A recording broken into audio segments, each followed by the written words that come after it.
So you're suggesting that it was okay for slaves' bodies to not only be used for labor, but also used to empower those who are harming them to be fairly represented in government? I think it's absolutely, they should have been used, period. Okay, I think it was so then we agree on that. Yeah, so we agree on that. It was absolutely abhorrent. There's no excuse for it. There's no justification for it. So then where's the argument? Because ultimately, when there was an opportunity in Reconstruction for there to be equality and humans considered in a real way and protected, Democrats torched it. Andrew Johnson. Yes. As well as the Supreme Court. That's actually more important what we have to acknowledge. The Supreme Court torched it. The Supreme Court has actively, throughout this entire existence of this nation, been at the forefront of impeding any advancement, and it ends up sending us back over and over and over again because it doesn't have term limits, because it doesn't have term limits.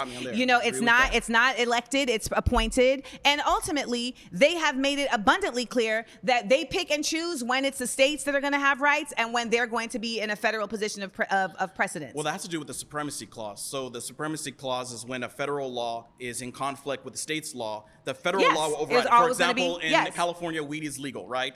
But federally, it's not. So they can come down here and they could say, hey, we're going to raid all these places, and they would be completely in line with the law. And so this is how segregation and discrimination ended up existing even after the civil rights laws of the 13th, 14th, and 15th Amendment were passed, because Congress said we need to protect Black people, and the Supreme Court said we actually are not going to give you the right to do so. For what it's worth, I think we can do this back and forth all day, but at the end of the day, I will completely agree with you. Black people need to let the Democrats go. I think Black people need to let both of these parties go and figure out a way to move forward together in our own nation. You know what? I can actually get on with that because, you know, I don't believe that all Republicans are, you know, good and not using us as well. I agree with that. I agree with that. And let's sing a duet. I'm for no matter what color skin you are, or Black, whatever it is, think for yourself.